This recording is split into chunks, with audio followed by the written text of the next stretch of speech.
Perfect. There we go. Okay. So my name is Jaden, as most of, well, everyone now knows because I've said it like 3 times. So my congenital heart defect that I was born with is a couple. So it's hypoplastic left ventricle, patent ductus arterius, ventricular septal defect, and an atrial septal defect, mitral atresia, pulmonic stenosis, muscular subaortic stenosis, and aortic hyperplasia, which is also known as hypoplastic left heart syndrome, which basically means that I was just born with half a heart. So the left side of my heart didn't develop at all, and I was diagnosed at 6 days old. I have had 3 open heart surgeries. My first was at 10 days old, followed by 2 more at 23 months old. If I actually didn't have my jacket on right now, I have all the dates of my surgeries on my arm, just to remember, in case anyone ever, a little fun fact for parties.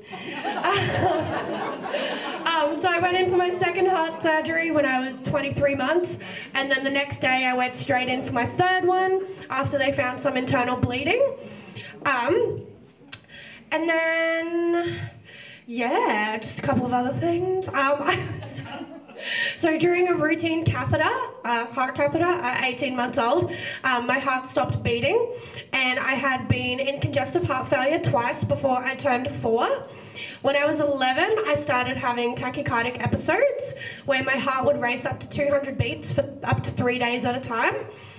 At 14, I had to have a cardioversion, which is like where they sedate you like in Twilight and they do the little I don't know, I didn't know what that was. And they defibrillated my heart back to a normal sinus rhythm.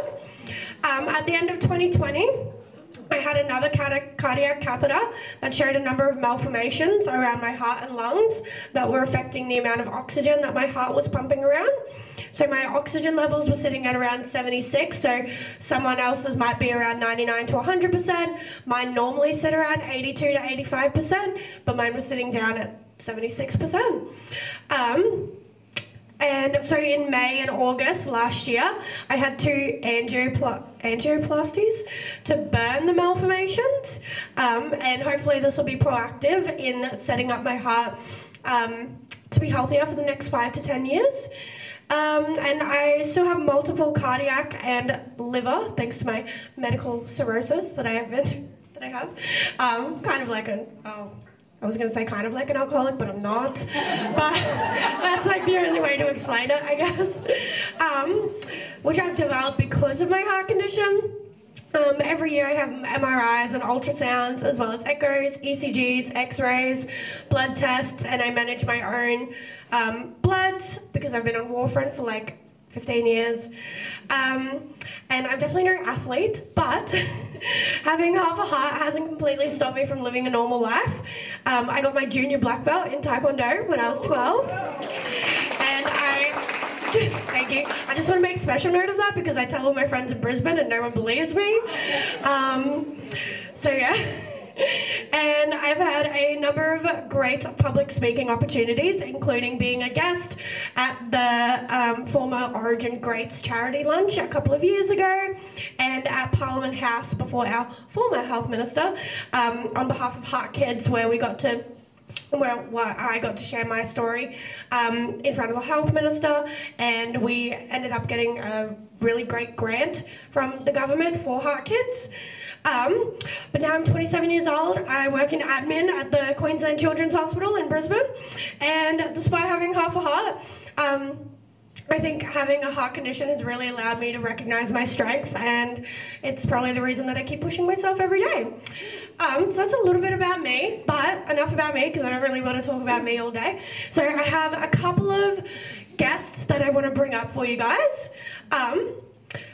So we have Maddie and Sean and Deb, if you would like to make your way up to the front, and we will introduce you guys when you jump on up here.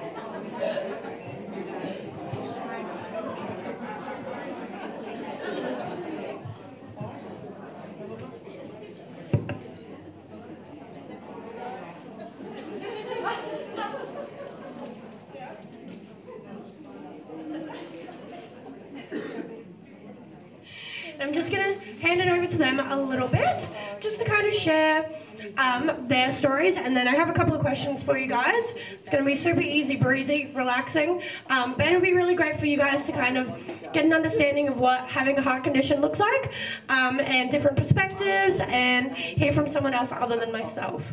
So, who would like to start? I mean, okay, so technically no one's actually starting because I've already gone, so who wants to go second? Just like a little bit of your story. Yeah. Oh, microphone?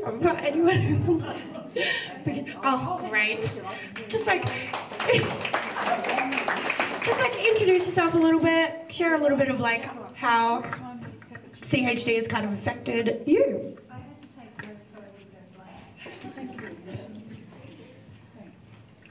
Yeah. My son Nicholas, our son Nicholas, yeah. Is this on?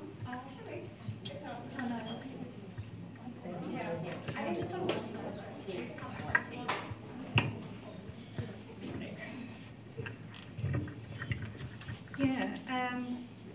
Nick is now 28 actually, and doing really well. When he was first born, the paediatrician came and checked him the next day in Calvary and said that he didn't like his colour. At the time I thought he meant perhaps it was a shade too yellow, but no, it was actually blue on his forehead and around his mouth. And so we were sent for a heart echo. Nick was born on a Monday night. We were sent for a heart echo on the Friday. Late Friday afternoon we were told that an ambulance would be coming to Calvary at 5 in the morning to take us to the airport, and my son would be having surgery the next morning, and they didn't know how long we'd be there for, which is a terrible shock when you just go to hospital to have a baby and suddenly that's what happens. Sorry. Yeah, so we went to Prince Charles. We were, I was going to say wheelbarrowed, but wheelchaired to the plane. And yeah, off to Prince Charles the next morning. We were met by an ambulance at the airport. It was all, the more dramatic it got in our quiet little life, the more devastating it was. We had a nurse travel with us and an oxygen machine, so that made it pretty serious. So the same surgeon that has operated on Jaden operated on our son the next morning, and yeah, they didn't really know what was going to happen. They weren't quite sure. So when they went in, it was a Sunday morning, and it was a beautiful day. Outside it was a beautiful day. And they did have to shut the 2 holes that the children are born with. They had to be closed. And they still didn't really know what was going on. But his heart was struggling and straining, and he was fading. And so after 3 weeks of them watching him in intensive care, they discovered, just a little offside thing, that his central line, which was in his right groin, had leaked. Somehow the needle wasn't in the artery completely, and so some of the medication that was going into him actually caused a chemical burn, which is like it was, sorry, I can't concentrate. Sorry about that. No, it's okay.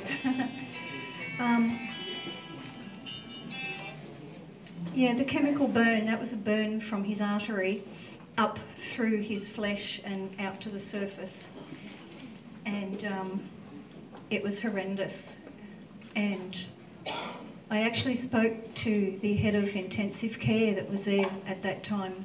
I spoke to him when Nick was 8 years old, because we went down to see him about a few things, and I said to him, is it very common that this burn that Nick got? And he said, Debbie, I had never seen anything like it, and thank God I have never seen anything like it since. So we thought his leg might not grow properly, but as it turned out it has. And then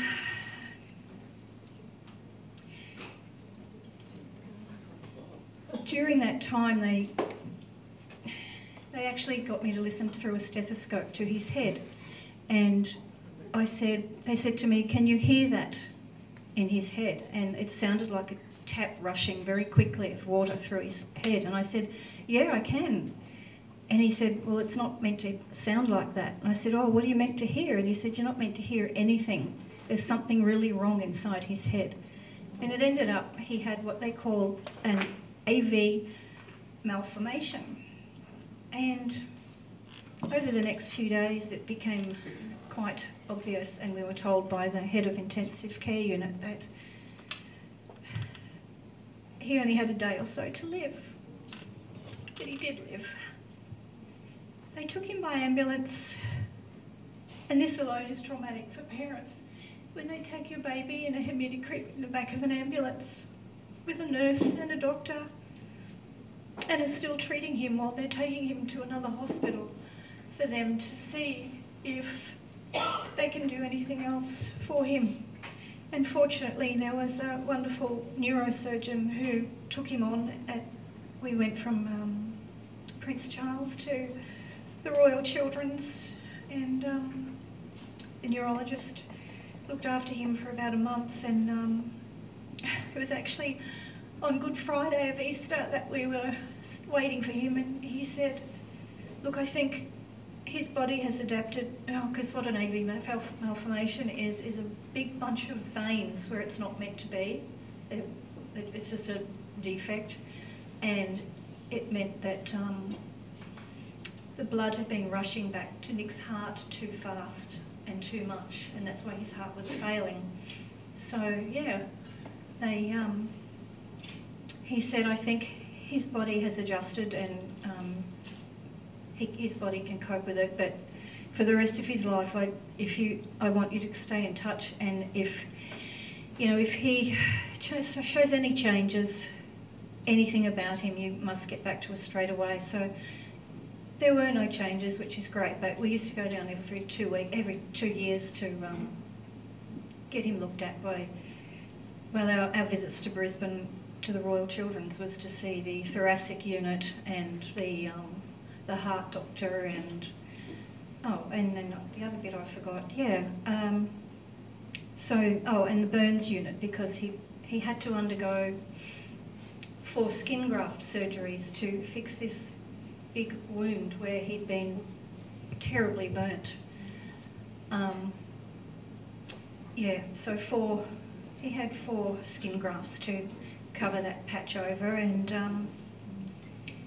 sometimes the grafts pull a little bit, and he feels it when he walks. But we noticed when he was a toddler that his other leg, the left leg, just didn't seem to be growing at the same rate as this leg, this is the leg we thought wouldn't grow very well, but this leg wasn't the same length, and it was thinner. So then we were seeing other specialists there, and it was a case of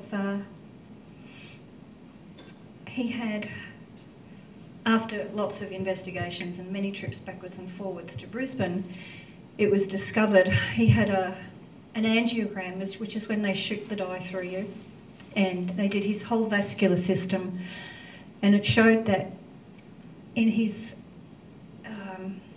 pelvic area he had 6 centimetres of collapsed femoral artery, and he had 4 centimetres of collapsed femoral artery in his groin and on top of his leg, and that was probably most likely was due to the fact that the catheter that was sent up his leg to his heart during the heart surgery, obviously damaged. And so for years, this is when he's 8, we've discovered all of this through he had 1,152 photographs taken through his vascular system, and it made him violently ill, and they had to rush him back into a room and you know, get him to wake up. They're going, Nick, come on, wake up, come on, gotta go, breathe. And I'm just running behind him in the hospital going, oh, don't tell me there's another thing that might kill him coming up soon. But no, he got through it. And yeah, so the vascular surgeon said, look, we could do an operation on him, and we could take a big vein from somewhere and transplant it into his leg.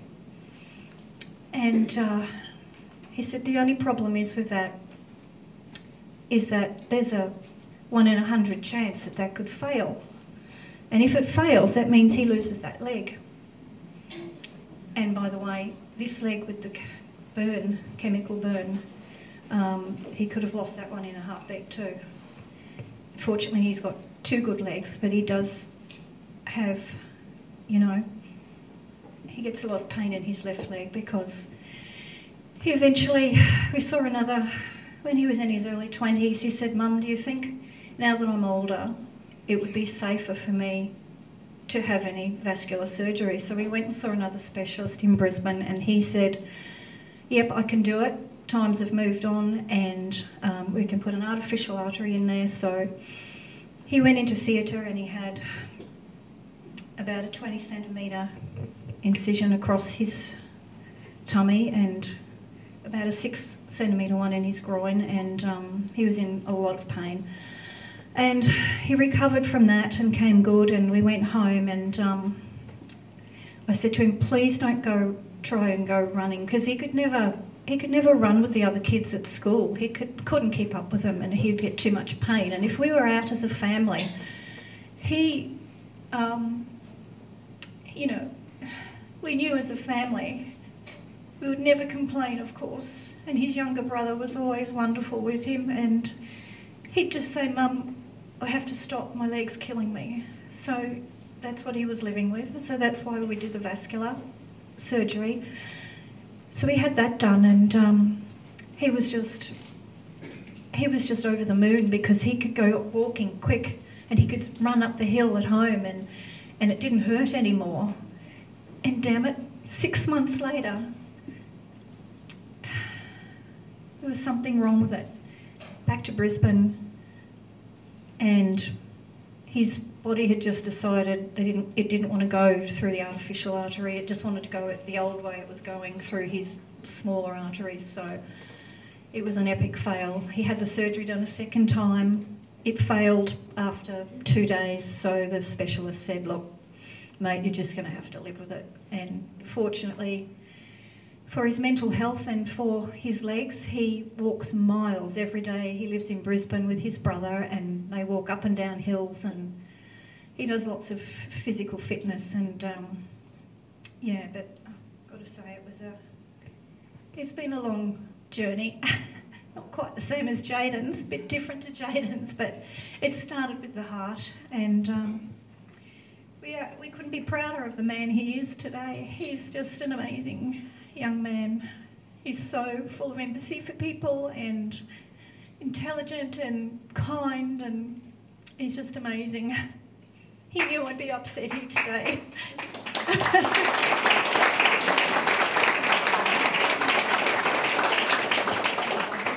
I knew I'd do this. I'm so sorry. Oh boy. Anyway, someone else. That's okay, thank you so much. Oh, Maddie's going to take it. Brilliant. Good afternoon, everybody. My name's Madeline, but most people know me as Maddie. I'm 26 years old, and I was born in the Cairns Base Hospital with multiple CHDs like Jaden. I'm the eldest of 4 kids. I'm 1 girl and 3 boys, but none of my brothers have CHD, so that came as quite a shock to my parents, who were first-time parents when they had me. My mum didn't drink, smoke or take any medication while she was pregnant, so she doesn't understand, well, we as a family don't understand why I was born the way I am. So when I was born, there was no indication that anything was wrong until the day after. when it was actually my mum who saw that my lips were turning blue. And I don't think the nurse believed her in the beginning. So Mum was obviously very scared because she'd never seen a baby, let alone her own child, like that. This is known as blue baby syndrome, when the baby's lips or any part of the baby turns blue. It's due to the lack of oxygen running to the heart. The next thing we knew, we were on a commercial flight to Brisbane, to the Prince Charles, in a humidity crib, accompanied by a nurse. This is very scary for most people, let alone the fact that I was 2 days old. So my congenital heart defect, I'm sorry, I haven't really spoken about it in public before, so this is my first time.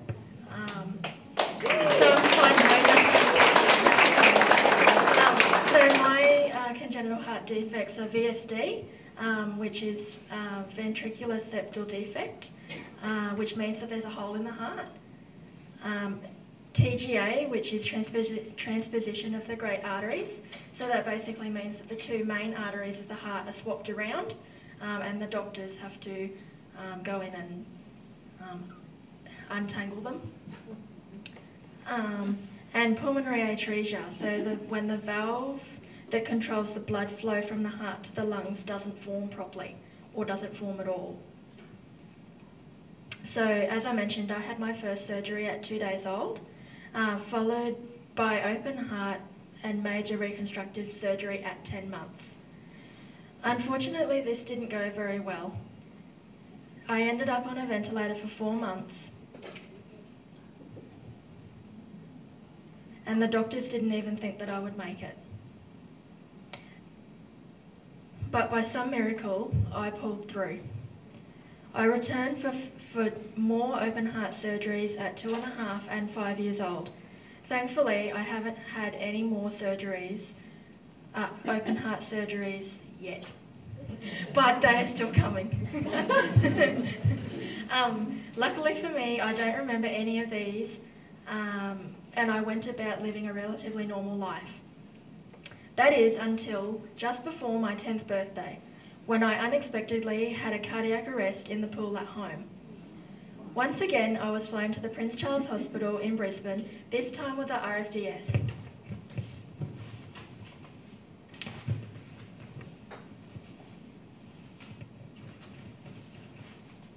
Doctors decided that it would be a good idea to implant an ICD, an implantable cardiovascular defibrillator, which is normally positioned about here and isn't very big, and it provides safety and reassurance to the patient because it acts as a pacemaker, and it will shock the heart out of a high or very fast rhythm.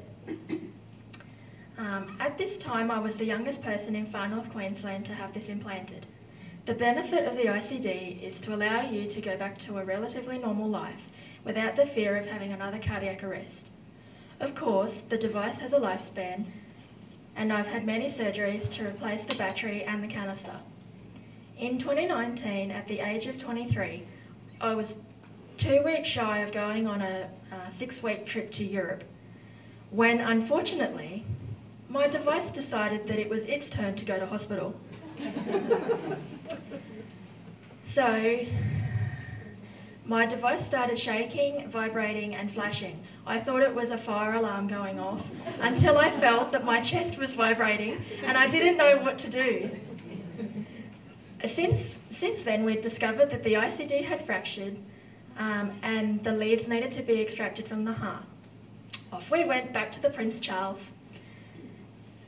This time, we opted for a new ICD called an SICD. It's a subcutaneous device, which means that it's much safer for the heart, as the wires go around the heart, not through the heart like a normal ICD.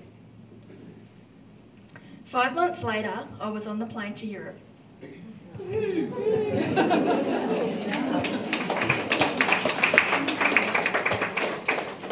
doctors have told me that the homograph, conduit and valve used to repair my heart when I was 5 needs to be replaced.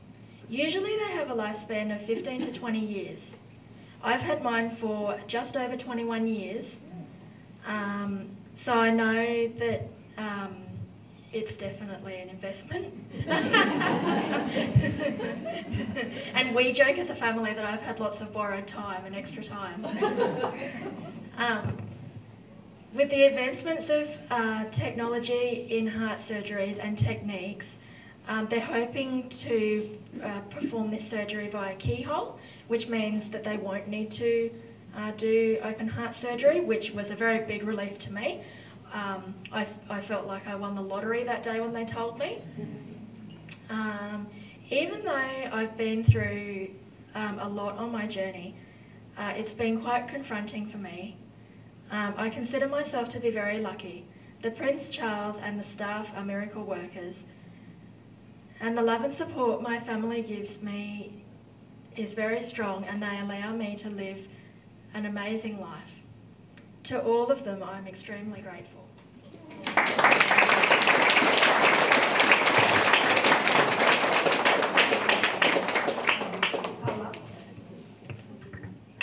Okay, now Sean's turn.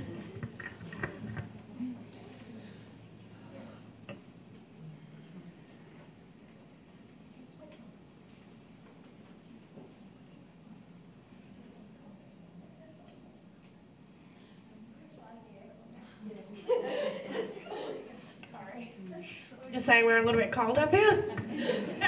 We're right under the aircon. Hi, my name is Sean Healy. I am 15 years old. I have an amazing dad and an amazing mum. I have a 19-year-old caring brother named Connor.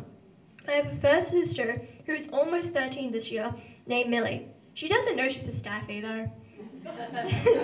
I'm very lucky to have family with grandparents, aunties, uncles, and cousins who all support me.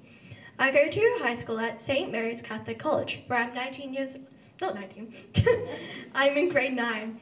I have amazing friends and teachers. I love to act. I do theatre at the Young Theatre Company, and we put on plays twice a year. I'm a huge Marvel fan, and at the moment my favourite character is Loki. I love makeup. Mom wants me to do her makeup every time there's an event happening. I love clothes and shopping for clothes. At the moment, I love watching Neighbours, and that is now finished forever. But hopefully one day it goes back up again. I also love Descendants. I'm very grateful that it actually helped me through my journey. I was born on Friday the 13th, 2007. I weighed 2 kilos. I was born early and Mom and Dad were worried that I might have to stay in hospital for a few days. The doctors soon found out that my heart wasn't working properly and I was a blue baby. My heart defect is called tetralogy of Fallot. It basically means I was born with no pulmonary valves and holes in my heart, a very narrow pulmonary artery. I had my first open heart surgery when I was only 4 days old.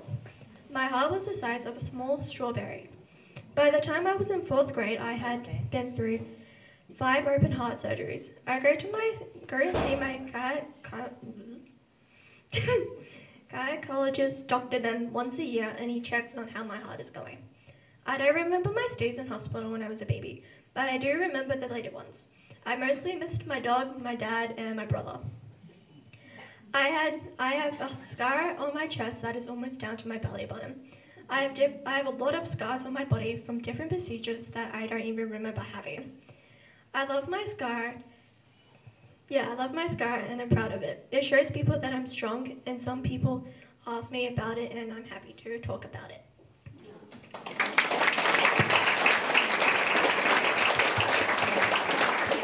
Perfect. Thank you guys so much for sharing a little bit about yourselves and I guess how having a heart condition or having someone in your family who has a heart condition has affected you. So I just have like a couple of questions that we kind of thought up that we wanted to ask you guys. So I guess we'll just go on. So let's start. I'm just gonna have a little look at my questions and see which one's the best one to start with. I should have done this previously. Okay. Sorry. Okay, so what's one thing that you wish other people knew about congenital heart defects or CHD or having a heart condition? And anyone can start at any time. So I wish that people knew that we, even though we have congenital heart defects, we're not different to anybody else. And it's not something, it's basically congenital. So that means that you're born with the defect or the disease. It's not something that you acquire later on through lifestyle choices. It's not something that we choose to have. I'm sure that most of us will agree about that. We're born with it, so we just have to deal with it. Yeah.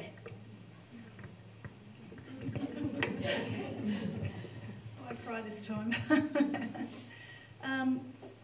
I'd like people to know how common it is and how hard it is, especially if you have, which we didn't at the time, but there was a mum at the hospital one day. People used to say to you, walking around the hospital, "Oh, is this your first child?" I'd go, "Yeah." I'd go, "Oh, you poor thing." And then my husband said to a lady one day, "Is this your first baby?" And she said, "No, I've got 4 others at home." And, she said, "I've got to make sure they get fed and bathed and off to school in the morning." And I just couldn't believe that this woman had to attend to this child, this baby in hospital after having open heart surgery and had 4 kids at home to worry about. It'd be good if people knew, they need a lot more support, help, back up.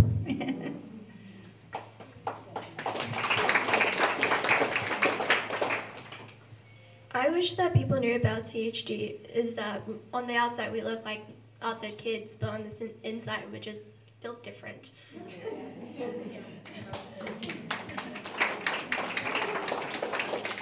Yeah, great. I love that. And also, I think I mentioned this earlier, but on the, commonality, is that a word? It is. Okay, great. Okay, the commonality of it is there are 8 children in Australia every day born with a heart condition. I just wanted to, when you mentioned it, throw it out there. Okay, so what is the biggest challenge that you have come across with your heart condition or your journey, I guess?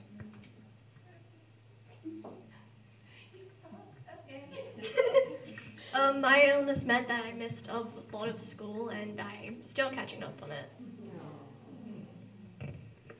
For me, I get really tired easily, and I can't do the things that I want to do because I don't have enough energy. Also, when I was younger, I wasn't able to play contact sport, like soccer or basketball, which I really, really wanted to play. But I'm happier now sitting on the sideline.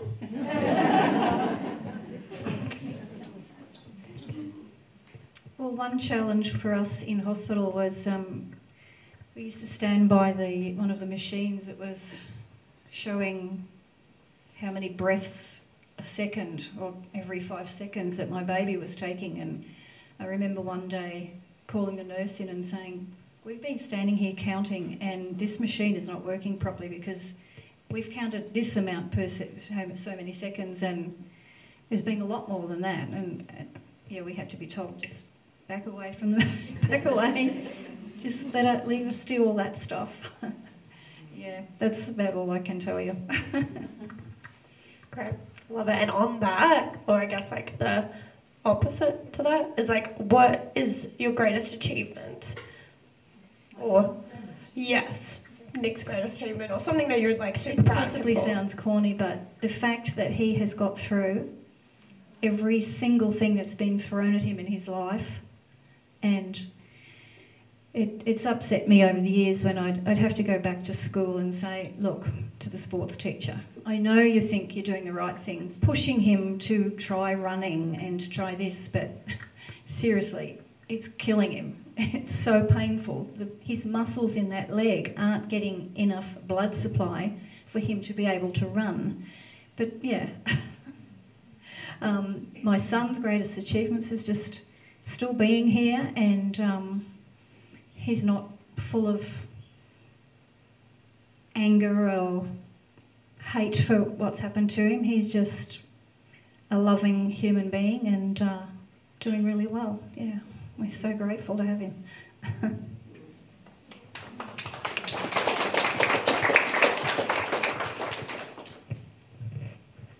If my parents were asked this question, they would say that my biggest achievement would be staying alive because of everything that I've had to face. But I'm the one answering this question. So my greatest achievement, I would say, alongside that, is being able to live a normal life. So I've been lucky enough to have a stable job, been travelling around the world, which I love. I now have my own house. And I've recently become a Rotarian, so I love giving back to the community.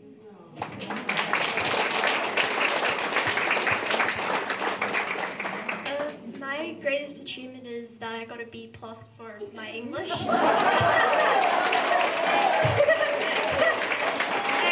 also I got a B for Italian. Amazing, I love it. So good. Okay, so is there something that, I guess, having a heart condition has allowed you to do that you wouldn't normally be able to do? Or, yeah. Take that however you would like to take that question, sorry. I've learned a lot of other people's stories and how we all deal with CHD in different ways. And also, when my last heart surgery, my papa gave me a Build-A-Bear. Oh. And I travelled a lot to Brisbane.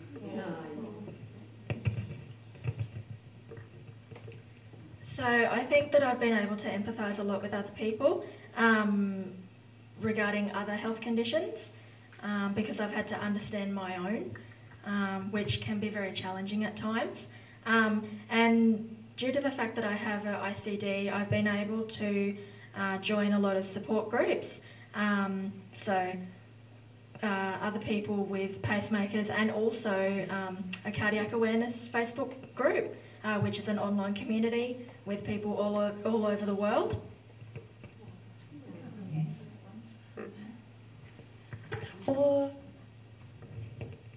Yeah, okay, that's all good. Sorry, I was gonna think of something else.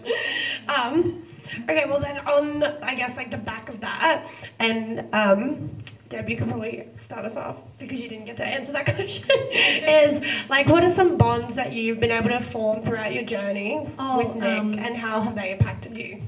Vivian and her husband Wayne and their daughter Jaden. And I tell this story all the time, that we happened to be in Brisbane as a family having a holiday, and we got a phone call from Cairns from family saying Jaden's been rushed down to Brisbane to have another surgery, open heart surgery, and Vivian and Wayne would probably love to have some visitors. So we raced off to the hospital, left our kids with family in Brisbane, and just a little side note, we walked into the hospital and I had a PTSD moment and couldn't walk. My feet would not walk. And my husband came over and I just started crying, and I said, I can't do it. And he said, well, you have to, they need us.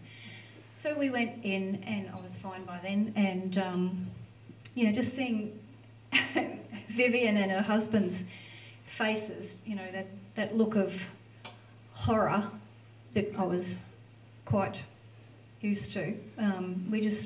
We spent all afternoon with them at the hospital, and I went and saw Jaden in intensive care, and it was just a really beautiful moment just to be able to sit with them and be people from home that knew the whole situation. And they were very cross because Jaden wasn't eating, and they just didn't know how to get her to eat. And Wayne happened to say, I don't know why they keep bringing her out toasted sandwiches. She doesn't eat them. She likes 2-minute noodles. And we looked at him and said, we've got some of them in the car. So my husband raced out to the car, brought the 2-minute noodles back, and they went and boiled it up in the kitchen, and she ate the lot. You still owe me for that. That's good. I'll get some for you. Yeah, sorry.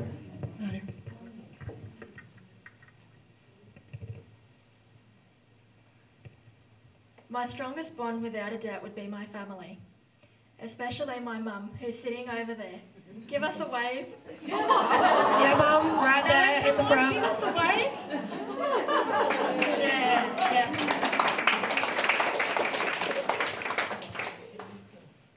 She's been by my side through everything. Through every doctor's visit, every surgery, every sleepless night in chairs next to my recovery bed. She is my best friend, the person that knows me the best, the one I can always talk to about anything. Having her support makes me realise that I can face whatever lies ahead.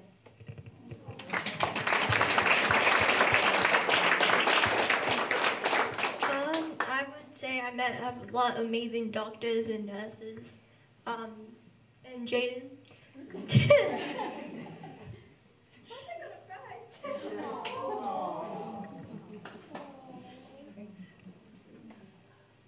You've always been a role model to me.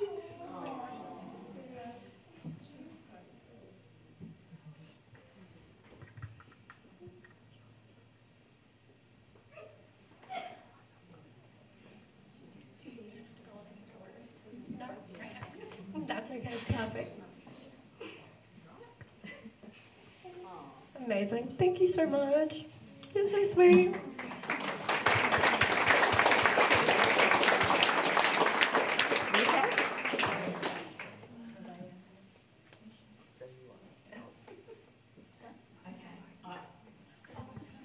I can't see a microphone and not use it, sorry.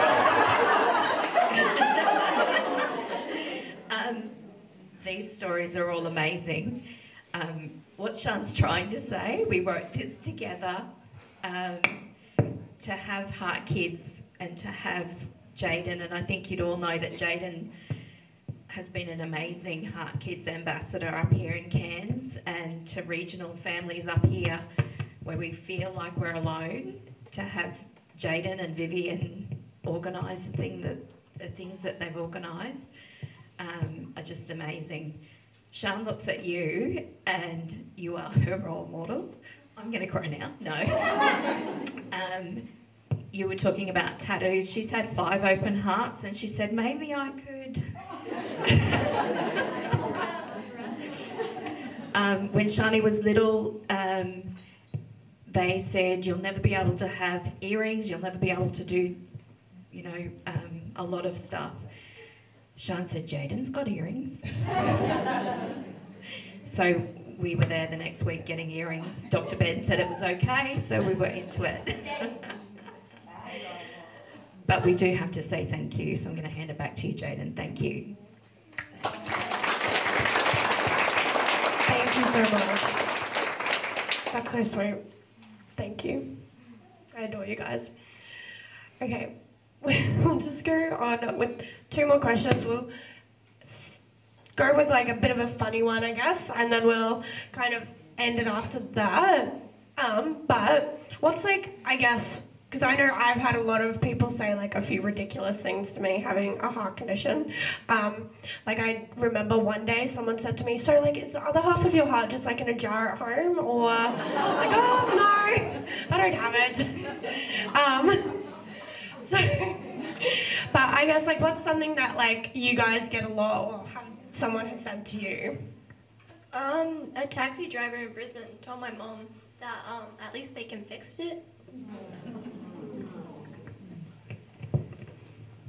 So recently when I had to get my COVID booster vaccine, the nurse asked me to list my medical history, to which I laughed because that would take all day.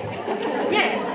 So after I listed my medical history and told her that I've had several open heart surgeries, she then proceeded to ask me if I knew the risks associated with the Pfizer vaccine.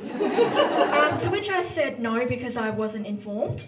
But then, if you think that's bad, the next thing she said was, after she realised how many heart surgeries I'd had, she then said, "Oh, I'm amazed that you're still alive."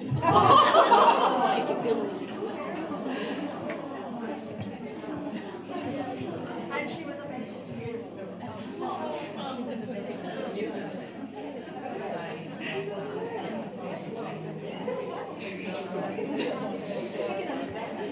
Go ahead, Dad. I walked in on our last day in hospital and said to the nurse that had been looking after Nick in the children's ward, "Oh, we get to go home today." And she said, "Oh, really? Welcome to the real world." And I felt like smacking her down, but I didn't. Okay, then on that note, we'll just end it with, I guess, like, what's something that you just, like, want to leave everyone with today? A little bit, like, a bit of a takeaway, I guess. Something for them to remember. So I think we can all agree, all of us up here, that having CHD is pretty crappy. And sometimes we can get upset. Sometimes it can get me down a bit. And I'm scared every time I go back to hospital. And that it's hard to cope with, knowing that it can't be cured. But lots of people have difficulties and obstacles that they have to overcome. So there's no point in just sitting around and saying, "Woe is me." It's best to just get up and do what you can, and live the best life that you can.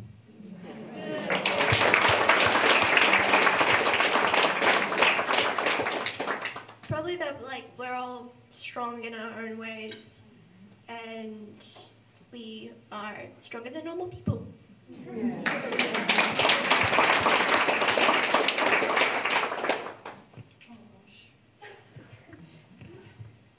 don't know what to say. I've cried enough. That'll do for today. Well, there's lots of families going through the same thing as you, and it's good to reach out to places like HeartKids so they can hook you up with people in the same situation and share things, and yeah, that's about all I can say. Amazing. Thank you guys so much. Thank you guys so much for sitting and listening. Just another round of applause for these guys. Thank you.